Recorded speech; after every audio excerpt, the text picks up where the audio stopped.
Hello friends, income tax के cases की series में आज जो केस हम लोग डिस्कस करेंगे उस केस का नाम है Kunal Daga versus union of India and others. ये केस 456 आईटीआर पेज नंबर 17 पर रिपोर्ट हुआ। मैटर कलकत्ता हाई कोर्ट ने डिसाइड किया और इस केस का जजमेंट 4 मई 2023 को आया। फ्रेंड्स, इस केस के अंदर कोर्ट ने जो एक बहुत अच्छी बात कही वो ये कही कि जो सेक्शन 148A क्लॉज डी का ऑर्डर पास किया जाता है, यदि उसकी करेक्टनेस चेक करनी हो तो क्या एसएससी रिट कोर्ट का ये सहारा ले सकता है कि सेक्शन 148A क्लॉज डी का ऑर्डर ठीक पास किया गया है या नहीं किया गया। बहुत सारे हाई कोर्ट्स के जजमेंट ये थे कि जब SSC section 148A clause D के ऑर्डर के अगेंस्ट रिट कोर्ट गया तो कोर्ट्स का ये कहना था कि पहले आप अपनी असेसमेंट्स को कंप्लीट करा लो, अभी आपके साथ कोई प्रेजुडाइज नहीं हुआ है। और इस मुद्दे पर भी कोर्ट्स ने एसएससी की रिट को डिसअलाउ किया। लेकिन इस केस के अंदर ऑनरेबल कलकत्ता हाई कोर्ट ने कैटेगोरिकली ये कहा कि SSC section 148A clause D की करेक्टनेस को चेक कराने के लिए रिट कोर्ट में आ सकता है।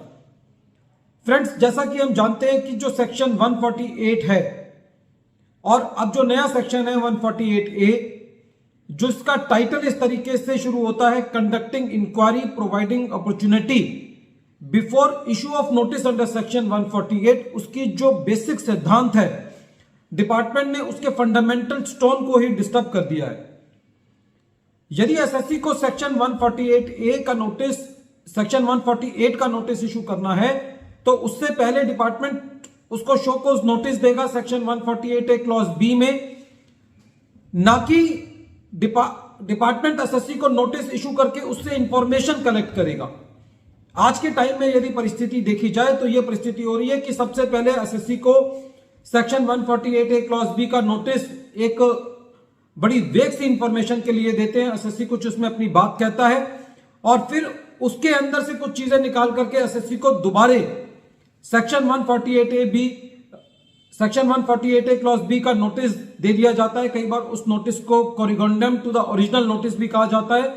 और इवन एसएससी को यह तक नहीं बताया जाता कि जो पुराना नोटिस है डिपार्टमेंट ने उसको विड्रॉ कर लिया है, एसएससी पहले नोटिस को माने या दूसरे नोटिस को माने। एसएससी के लिए यह भी एक कंफ्यूजन रहती है। ऐसा ही इस केस में हुआ। एसएससी को सेक्शन 148A क्लॉज बी का नोटिस आया, उसको कहा गया कि आप किसी एंट्री ऑपरेटर से आपने डील किया है।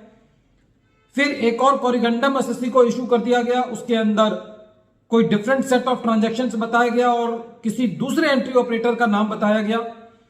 इवन यह भी नहीं बताया गया कि पुराना नोटिस जो है वो विड्रॉ हो गया।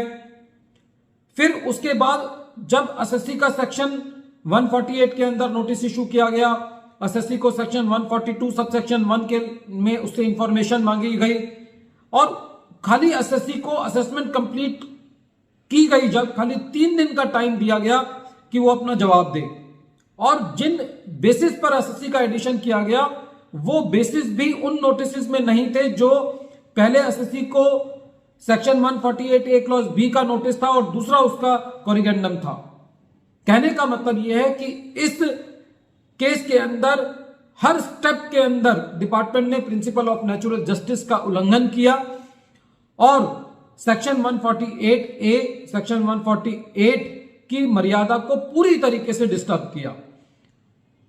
कोर्ट ने जो असेसमेंट की गई थी उसको क्वेश्चन किया और यह कहा कि आप जहां से आपने असेसमेंट शुरू करी थी सेक्शन 148A क्लॉज बी से आप दोबारा इसको स्टार्ट कीजिए with due regard to the honourable courts including Calcutta high court.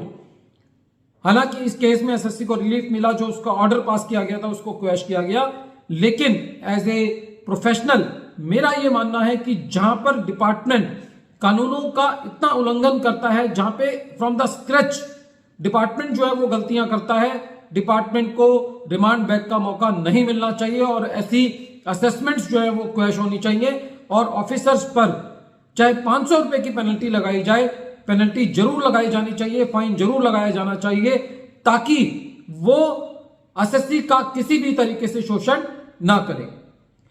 Video के अंत में एक बार फिर मैं केस का नाम रिपीट कर रहा हूं। केस का नाम है Kunal Daga versus union of India and others, और ये केस 456 ITR पेज नंबर 17 पर रिपोर्ट हुआ और इस केस का जजमेंट 4 मई 2023 को आया।